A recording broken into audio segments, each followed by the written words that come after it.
Counselling centre యొక్క ముఖ్య ఉద్దేశం పోలీసుల దగ్గరికి సహజంగా మనము ప్రతి మండే కూడా పబ్లిక్ గ్రీవెన్స్ రికర్సల్ తీసుకోవడం జరిగింది. దీనిలో చాలా రకాల పిటిషన్స్ వస్తుంటాయి. సో కొన్ని రకాల పిటిషన్స్ లో డైరెక్ట్ గా మనం ఎఫ్ఐఆర్ వేసుకోవచ్చు. కొన్ని రకాల పిటిషన్స్ మనము ఫ్యామిలీస్ కి సంబంధించిన వస్తుంటాయి. వీటిలో ఒక 10 నిమిషాల్లో ఒక అరగంటలో మనము సర్దుబాటు చేసేద్దాము, వాళ్ళని ఒక అంగీకారానికి తీసుకొద్దాము అనేది కష్టంగా మారుతుంది. సో ఎక్కువ మంది రాగానే వాళ్ళకి మనము ఇచ్చే ఆప్షన్ ఇదర్ కౌన్సిలింగ్ కావాలా లేకపోతే కేసు రిజిస్టర్ చేయాలా అని అడగాల్సి వస్తుంది.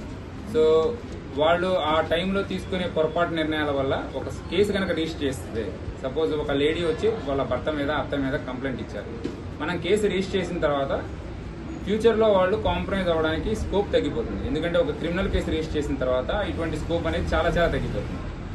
సో మనకి 2008లో లలిత కుమారి ఒక కేసులో సుప్రీంకోర్టు చాలా క్లియర్గా చెప్పింది, ఎప్పుడైతే సరే ఫ్యామిలీ డిస్ప్యూట్స్కి మ్యారిటల్ డిస్ప్యూట్స్కి సంబంధించి కేసెస్ పోలీస్ దగ్గరికి వస్తాయో మనకి ప్రిలిమినరీ ఎంక్వైరీకి చాలా టైం ఉంది. సో వెంటనే మనం కేసు రిజిస్టర్ చేయాల్సిన అవసరం లేదు.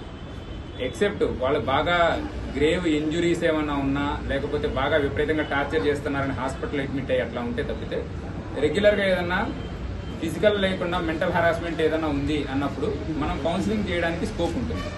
సో స్ట్రైట్ అవే ఒక ఎఫ్ఐఆర్ రిజిస్టర్ చేయకుండా మనం both parties, husband side and అమ్మాయి సైడ్, సో అందరినీ కూడా మనం పిలిపించి కౌన్సిలింగ్ చేయడం. ఈ కౌన్సిలింగ్ అనేది ఒక సిట్టింగ్లో అవ్వకపోవచ్చు, ఒక హాఫ్ అన్ అవర్లో 1 డేలో అవ్వకపోవచ్చు. సో దీన్ని లీగల్గా ముందరకు తీసుకెళ్లాలనే ఉద్దేశంతో, అండ్ ఓన్లీ పోలీసులు కూర్చుంటే అన్ని ఇష్యూస్ సార్ట్ అవుట్ అవ్వండి. సో దానికోసం ఒక psychiatrist, retired police officers, next legal advisories, వీళ్ళంతా కూడా కూర్చొని భర్త సైడ్ వాళ్ళు ఏం చెప్తున్నారు అండ్ భార్య వాళ్ళ వైపు ఏం చెప్తున్నారు అనేది మొత్తం విని, సో మా వైపు నుంచి లీగల్ గాను నెక్స్ట్ కౌన్సిలింగ్ ఇవ్వడం గాను, సో ఒక నెంబర్ ఆఫ్ ఎడ్జైన్మెంట్స్ ఈ రోజు చెప్తాము, వాళ్ళలో మార్పు వస్తుందో లేదో చూస్తారు, మళ్ళీ నెక్స్ట్ ఎడ్జైన్మెంట్ వేసి వచ్చే వారం రమ్మని చెప్తుంది జరుగుతుంది. సో ఈ లోపు వాళ్ళలో మార్పులు చేర్పులు ఏమైనా ఉంటాయో చూసుకుంటాం. సో అలా ఒక 3 లేదా 4 సిట్టింగ్స్ లో వాళ్ళలో మార్పు వచ్చినట్లయితే, మనం చేసే కౌన్సిలింగ్ వల్ల ఉన్నట్లయితే, వితౌట్ రిజిస్ట్రేషన్ ఆఫ్ ఎఫ్ఐఆర్ మనకి కౌన్సిలింగ్ దశలోనే వాళ్ళు ఒకళ్ళతో ఒకళ్ళు కలిసి ఉండే అవకాశం ఉంటుంది. సో ఫైనల్ గా వాళ్ళు హస్బెండ్ అండ్ వైఫ్ డిసైడ్ చేసుకోవాల్సింది వాళ్ళు. ఈవెన్ ఫ్యామిలీ కోర్టుకు వెళ్ళిన తర్వాత కూడా కోర్టు చాలా టైం ఇస్తుంది. నోటీసులు ఇచ్చిన టైం తర్వాత కూడా చాలా టైం ఇస్తారు. ఎందుకంటే ఇద్దరు కాంప్రమైజ్ అయ్యే అవకాశాలు ఉన్నప్పుడు అది చెడగొట్టడం కోర్టుకు కూడా ఇష్టం ఉండదు. సో ఈ ఉద్దేశంతో కోర్టే టైం ఇస్తున్నప్పుడు మనము వితౌట్ ఎఫ్ఐఆర్ మనం చేస్తున్నాము. సో మనం కౌన్సిలింగ్ చేసి ఎందుకు ప్రయత్నించకూడదు, ఈ ఉద్దేశంతో దీన్ని స్టార్ట్ చేయడం జరిగింది. సో ప్రతి వారం కూడా ఏదో ఒక రోజు ఇక్కడ మనకు వచ్చిన అన్ని types of family related issues, ఇప్పుడు ఒక్కొక్కసారి చాలా ఆస్తి తగాదాలు వస్తాయి, దానిలో పోలీసులు డైరెక్ట్ గా జోక్యం చేసుకునేది ఏమీ ఉండదు. మనం ఎక్కడైతే నేరం జరుగుతుందో అప్పుడే వస్తాం. కానీ వాళ్ళిద్దరి మధ్య అండర్స్టాండింగ్ తగ్గిపోయి వాళ్ళిద్దరు పరస్పరం వాదులాడుకోవడం, కొట్టుకోవడం జరుగుతుంది.